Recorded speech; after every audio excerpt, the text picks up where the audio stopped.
അടുത്തതാണ് നമ്മൾ നോക്കാൻ പോകുന്നത് poverty. Poverty is A state or condition in which A person or community lacks the financial resources and essential for A minimum standard of living. അതായത് poverty എന്ന് പറയുന്നത് ഒരു തരം കണ്ടീഷനാണ്. അതായത് നമുക്ക് നമ്മളെ മിനിമം സ്റ്റാൻഡേർഡ് ഓഫ് ലിവിങ് പോലും അച്ചീവ് ചെയ്യാൻ പറ്റാത്ത അവസ്ഥ, ഫിനാൻഷ്യൽ റിസോഴ്സസ് ഉണ്ടായിരിക്കില്ല, അതൊരവസ്ഥേനെ പറയുന്ന പേരാണ് പോവർട്ടി എന്ന് പറയുന്നത്. Poverty means that the income level from employment is so low that the basic human needs can be നമുക്ക് നമ്മുടെ ബേസിക് ഹ്യൂമൻ നീഡ്സ് ആയിട്ടുള്ള ഫുഡ്, ഷെൽട്ടർ പോലും നമുക്ക് ഉണ്ടാവില്ല. ആ ഒരവസ്ഥയാണ് പോവർട്ടി എന്ന് പറയുന്നത്. രണ്ട് തരത്തിലാണ് പോവർട്ടി വരുന്നത്. ഒന്ന് absolute poverty and relative poverty.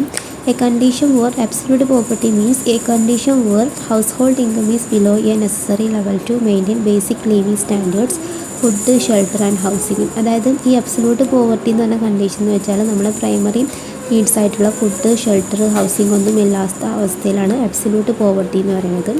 അടുത്തതാണ് relative poverty. It is defined from the social perspective that it is living standard compared to the economic standards of population living surrounding, hence it is a measures of income and inequality. അതായത് നമ്മൾ socially എടുത്ത് നോക്കുകയാണെങ്കിൽ ജനസംഖ്യയുടെ സാമ്പത്തിക നിലവാരവുമായിട്ട് താരതമ്യം ചെയ്യുമ്പോൾ ശരാശരി വരുമാനത്തിൻ്റെ നിശ്ചിത അനുപാതത്തേക്കാൾ കുറവ്, അതാണ് റിലേറ്റീവ് പോവർട്ടി എന്ന് പറയുന്നത്. ഇനി എങ്ങനെയൊക്കെയാണ് പോവർട്ടി നമ്മുടെ ഇന്ത്യയിൽ ഉണ്ടാകുന്നത്? അതായത് causes of poverty in India. First one is population explosion. India's population has steadily increased through the years. During the past 45 years, it has risen at a rate of 2.2% per year, which means on average about 70 million people are added to the country's population in each year. അതായത് നമ്മുടെ population ക്രമാതീതമായിട്ട് ഓരോ വർഷം കൂടും വർദ്ധിച്ചുകൊണ്ടിരിക്കുകയാണ്. അതായത് കഴിഞ്ഞ 45 വർഷത്തിനിടയിൽ 2.2% per ഇയറിൽ ഇൻക്രീസ് ആയത്. അതായത് 17 മില്യൺ, അതായത് ഓരോ വർഷം കൂടും ഓരോ 17 മില്യൺ കണക്കിലാണ് പോപ്പുലേഷൻ ഇൻക്രീസ് ആകുന്നത്. ഒരു മെയിൻ ഫാക്ടറാണ് പോവർട്ടിക്ക്. അടുത്തതാണ് low agricultural productivity. A major reason for poverty in the low productivity in the agricultural sector. അതായത് നമ്മുടെ ഇന്ത്യയുടെ ഏറ്റവും മെയിനായിട്ടുള്ള ഒരു ജോബ്, അതായത് എംപ്ലോയ്മെൻറ്റ് എന്ന് പറയുന്നത് അഗ്രികൾച്ചറാണ്. സോ അഗ്രികൾച്ചറൽ പ്രൊഡക്ടിവിറ്റി കുറയാം. അതായത് അഗ്രികൾച്ചറിൽ നിന്ന് അവർക്ക് ലാക്ക് ഓഫ് ക്യാപിറ്റൽ ഉണ്ടാവാതിരിക്കുക, ലിറ്ററസി അബൌട്ട് ന്യൂ ടെക്നോളജീസും ഫാമിങ്ങും അങ്ങനത്തെ കാര്യങ്ങൾ കൊണ്ടൊക്കെയാണ് ഈ പ്രൊഡക്ടിവിറ്റി കുറയാം. അടുത്തതാണ് inefficient resource utilisation.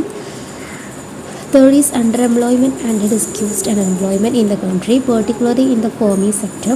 This has resulted in low agricultural output and also led to a dip in the standard of living. അതായത് എഫിഷ്യൻ്റായിട്ട് റിസോഴ്സ് യൂട്ടിലൈസ് ചെയ്യാൻ പറ്റാത്ത അവസ്ഥ. അതായത് നമുക്ക് ഫാമേഴ്സിന് ഇപ്പോഴത്തെ പുതിയ ട്രെൻഡുകളൊന്നും അറിയില്ല, അതുകൊണ്ട് തന്നെ ലോ അഗ്രികൾച്ചറൽ പ്രൊഡക്റ്റ് ആയിരിക്കും കിട്ടുക. Low rate of economic development. Economic development has been low in India especially in the 14 years of independence before LPG reforms in India. അതായത് ലോ എക്കണോമിക് ഡെവലപ്മെൻ്റ് ആണ് ഇന്ത്യയിലുള്ളത് കഴിഞ്ഞ 40 വർഷമായിട്ട്.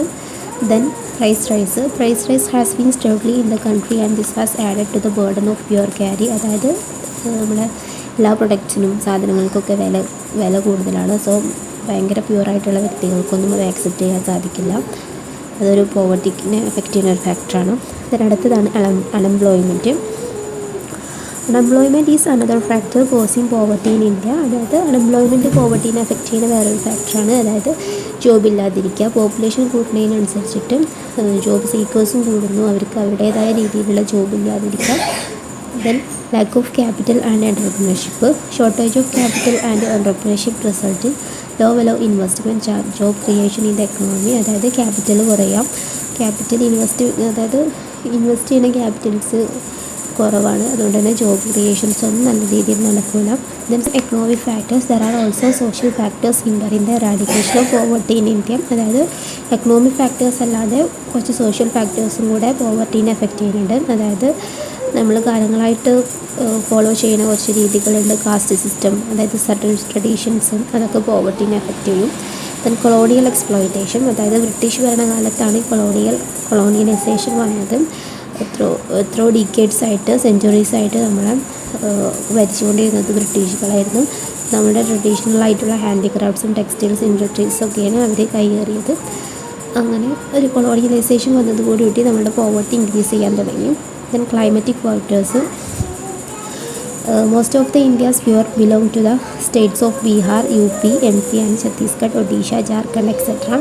നമ്മുടെ ഇന്ത്യയിൽ ഏറ്റവും കൂടുതൽ ദരിദ്രരുള്ളത് സ്റ്റേറ്റ്സ് എന്ന് പറയുന്നത് UP, MP, ഛത്തീസ്ഗഡ്, ഒഡീഷ, ജാർഖണ്ഡ് അവിടെയൊക്കെയാണ്. പിന്നെ അതേപോലെ തന്നെ നാച്ചുറൽ കലാമിറ്റീസ് വരിക, അതായത് ഫ്ലഡ് വരിക, അല്ല ഡിസാസ്റ്റേഴ്സ്, എർത്ത് ക്വേക്സ് ഒക്കെ വരുമ്പോഴും നമ്മൾ അഗ്രികൾച്ചറിനെ അഫക്റ്റ് ചെയ്യും, അതും ഈ പോവർട്ടീനെ അഫക്റ്റ് ചെയ്യും.